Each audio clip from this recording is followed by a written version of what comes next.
Today is May 1st, 2026, and today, for the first time in 55 years, the United Arab Emirates is no longer a member of OPEC. A founding pillar of the Gulf's oil architecture has walked away from the cartel that helped shape the global economy for more than half a century. And the reasons why and what happens next touch everything from oil prices to the US dollar to Bitcoin to the future of global trade. This is one of the most significant geopolitical and economic events of 2026, and almost nobody is covering the full story. Before we go further, nothing in this video is financial advice. Signal Markets is an educational channel. We analyze publicly available data and research to help you understand how markets work. Always do your own research and speak to a qualified advisor before making any investment decisions. Let's start with what OPEC actually is and why the UAE leaving it matters so much. OPEC,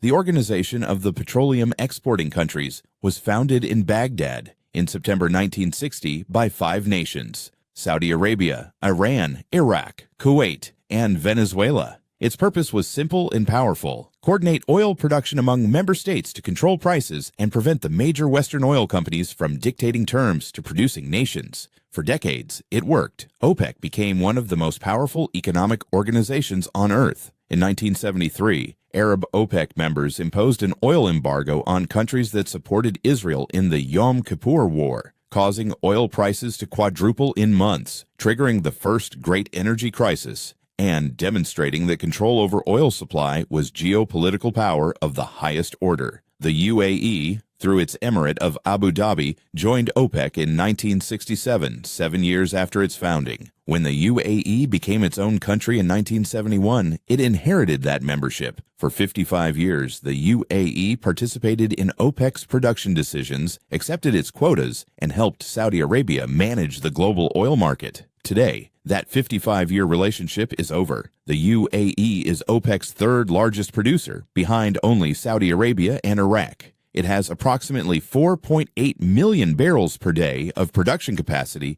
and over 100 billion barrels of known reserves. It is one of only 2 OPEC members, the other being Saudi Arabia, with meaningful spare production capacity. That spare capacity is OPEC's most important tool: the idle production that can be brought online quickly to respond to global supply shocks, the shock absorber of the oil market. By leaving, the UAE has removed one of the 2 shock absorbers OPEC had left. Rystad Energy, one of the world's leading energy research firms, said the departure removes one of the core pillars underpinning OPEC's ability to manage the market, and that OPEC will now become structurally weaker. No major top-tier oil producer has ever voluntarily walked away from OPEC before. Qatar left in 2019, but Qatar is primarily a gas producer, not an oil major. This is the first departure that genuinely changes OPEC's power. The official statement from UAE Energy Minister Suhail Al-Mazrouei was diplomatic. He said the decision reflected the UAE's long-term strategic and economic vision and that the exit was timed to have minimum impact on other OPEC members. But the real reasons are more complex and more interesting.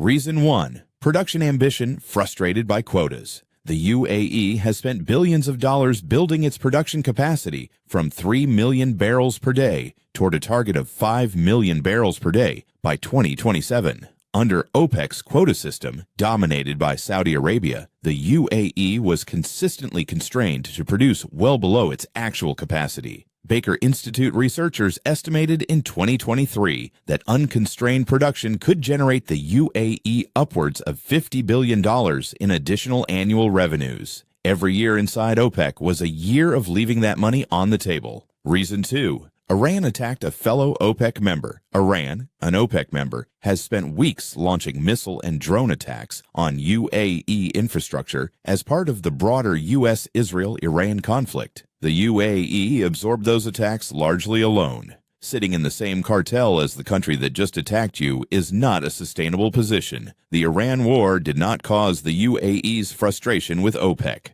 That frustration had been building for years, but it provided the final catalyst and the political justification to act. Reason 3. The UAE is betting on a world where oil demand declines. The UAE has concluded that global oil demand will peak and begin declining, driven by the energy transition, electric vehicles, and renewable energy growth. In that world, the country that maximizes production now, selling as much oil as possible before demand falls, wins. Saudi Arabia's strategy of keeping prices high by capping production makes sense if you think oil demand will remain strong indefinitely. The UAE no longer believes that. Saudi Arabia is now left doing all the heavy lifting alone. Before the UAE's departure, Saudi Arabia and the UAE together controlled a majority of the world's total spare production capacity. That combined capacity is what gave OPEC the credibility to manage global oil markets. Now Saudi Arabia has significantly less backup. The OPEC Plus meeting scheduled for May 3rd, just 2 days from now, will be the first crisis session of the post-UAE era. Saudi Arabia will face immediate pressure to decide, does it cut production to maintain prices, absorbing the cost alone, or does it accept lower prices and try to win back market share? There is a price war risk. If the UAE now pumps at full capacity, unconstrained, and Saudi Arabia responds by also raising production to punish the departure, oil prices could fall sharply. The irony is acute.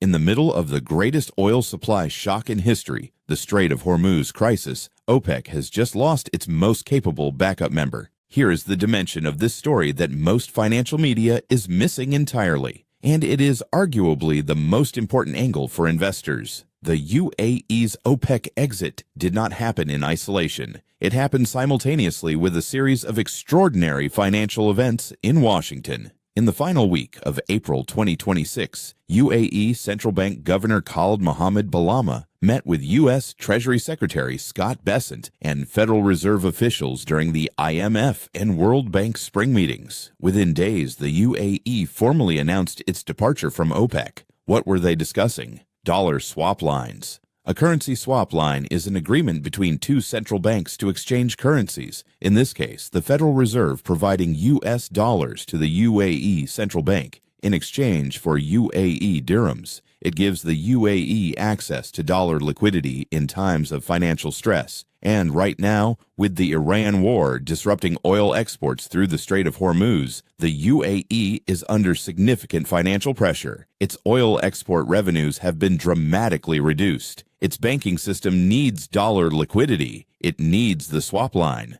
Treasury Secretary Bessent confirmed before the Senate that the UAE and several Gulf and Asian allies had formally requested these swap line facilities. So here's what actually happened beneath the diplomatic language. The UAE went to Washington and made a deal. In exchange for a dollar swap line, a financial lifeline, the UAE aligned itself more explicitly with the U.S.-led financial order and moved away from OPEC's Saudi-dominated cartel structure. And here is why that matters enormously for global markets. The petrodollar system, the arrangement under which global oil is priced and traded in U.S. dollars, has been the foundation of American financial dominance for 50 years. But that system has been under growing pressure. The dollar's share of global foreign exchange reserves has already fallen to roughly 57%, a 25-year low, down from a peak of 72% in 2001. Ships passing through the Strait of Hormuz have at times paid tolls to Iran in Bitcoin.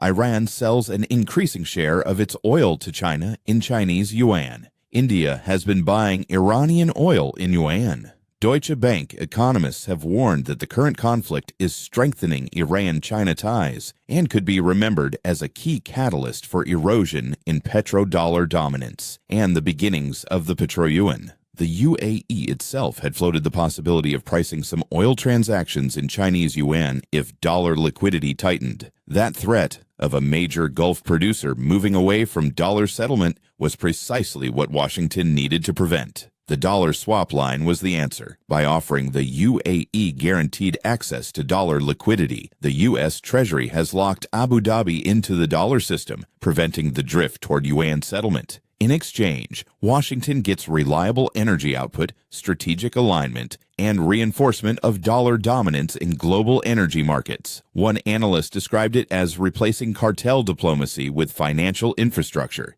The old petrodollar system was based on an unwritten multilateral agreement. Gulf producers price oil in dollars, recycle revenues into U.S. Treasuries, receive the American security umbrella in return. The new system is more explicit and bilateral. Swap lines, direct financial integration, and mutual economic dependence. Christopher Smart, former Senior Director for International Economics on the U.S. National Security Council, summarized it precisely. The petrodollar system is not going to collapse tomorrow, but the UAE's exit from OPEC is a reminder that the Gulf states are no longer purely passive participants in a dollar-dominated order. They are actively hedging. OPEC has survived challenging exits before. Qatar left in 2019. Indonesia, Ecuador, and Angola have all departed previously. The organization has shown resilience over 65 years. But this departure is structurally different. The UAE was irreplaceable in a way previous departing members were not. Its spare capacity was OPEC's emergency tool. No other departing member took that with them.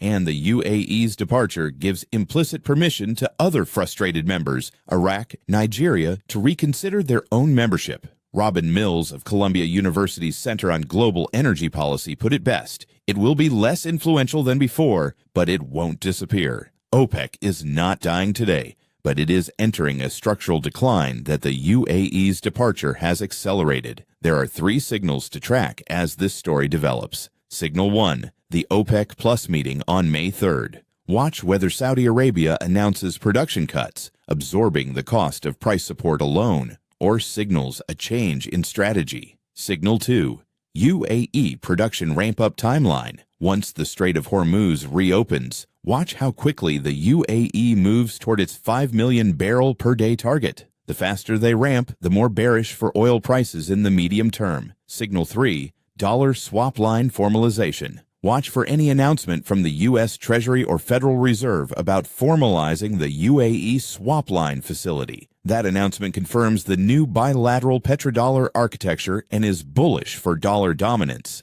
and for USD stablecoins specifically. To summarize the key signals from today, the UAE has quit OPEC after 55 years, the most significant departure in the cartel's history. OPEC loses its second most powerful spare capacity holder and becomes structurally weaker. The real reasons: production ambition frustrated by quotas, Iran attacking a fellow OPEC member, and the UAE betting on peak oil demand. The petrodollar story: Washington offered swap lines to keep Abu Dhabi in the dollar system and away from yuan settlement. Cartel diplomacy is being replaced by financial infrastructure. The crypto connection, stablecoins are being positioned as the digital evolution of the petrodollar. A geopolitical story as much as a technology one. For investors, higher oil price volatility ahead, continued gold strength, long-term structural tailwinds for Bitcoin and stablecoins, and a dollar being actively defended rather than passively declining. 3 signals: OPEC Plus meeting May 3rd, UAE production ramp-up post-Hormuz, U.S. Treasury swap line announcement. If this kind of analysis, connecting geopolitical earthquakes to investment signals, is what you come to Signal Markets for, subscribe and stay close. The world is changing fast. The signals are everywhere. Link to our recommended platform is in the description below. As always, do your own research, and nothing in this video is financial advice. This is Signal Markets. Find the signal, ignore the noise. See you next week. Here is where the UAE story connects directly to something we covered in our last video: the Clarity Act and the future of stablecoins. One of the most remarkable details of the UAE's financial negotiations with Washington is this: when the UAE considered yuan-denominated oil settlements, the U.S. counteroffer reportedly included stablecoin infrastructure backed by Federal Reserve swap lines. Think about what that means. Digital dollars, USD stablecoins like USDT and USDC, are being positioned as the perfect evolution of petrodollar mechanics, maintaining dollar dominance in oil settlement, but with lower transaction cost and faster settlement than traditional banking. The UAE can experiment with digital settlement rails while remaining locked into dollar-denominated value. China's digital yuan was designed to challenge dollar dominance in global trade. But stablecoins allow the U.S. to offer something faster, more flexible, and equally digital. while keeping the value anchored to the dollar. This is why the Clarity Act, creating a regulatory framework for stablecoins, is not just a crypto story. It is a geopolitical story about the future of the petrodollar. For oil prices, two contradictory forces are now in play. The Strait of Hormuz crisis has removed 20% of global supply, pushing prices above $100 per barrel. But the UAE leaving OPEC and eventually pumping at full 5 million barrel per day capacity once the strait reopens, is bearish for prices over the medium term. More supply coming, less cartel discipline, higher price volatility. For energy equities, the short term remains positive. Oil above $100 benefits oil majors, but investors in energy stocks need to watch the post-Hormuz scenario carefully. When the strait reopens and UAE production ramps up unconstrained, the supply picture changes dramatically. For gold, the petrodollar pressure angle is directly bullish for gold. When dollar dominance faces structural questions, even slowly, gold benefits as an alternative store of value. The UAE's hedging behavior, the yuan settlement experiments, the swap line negotiations, all of these are signals that the dollar's monopoly on oil settlement is under pressure. That pressure, sustained over years, is structurally positive for gold. For Bitcoin, the detail about ships paying Hormuz tolls in Bitcoin and Iran receiving oil payments in crypto is significant.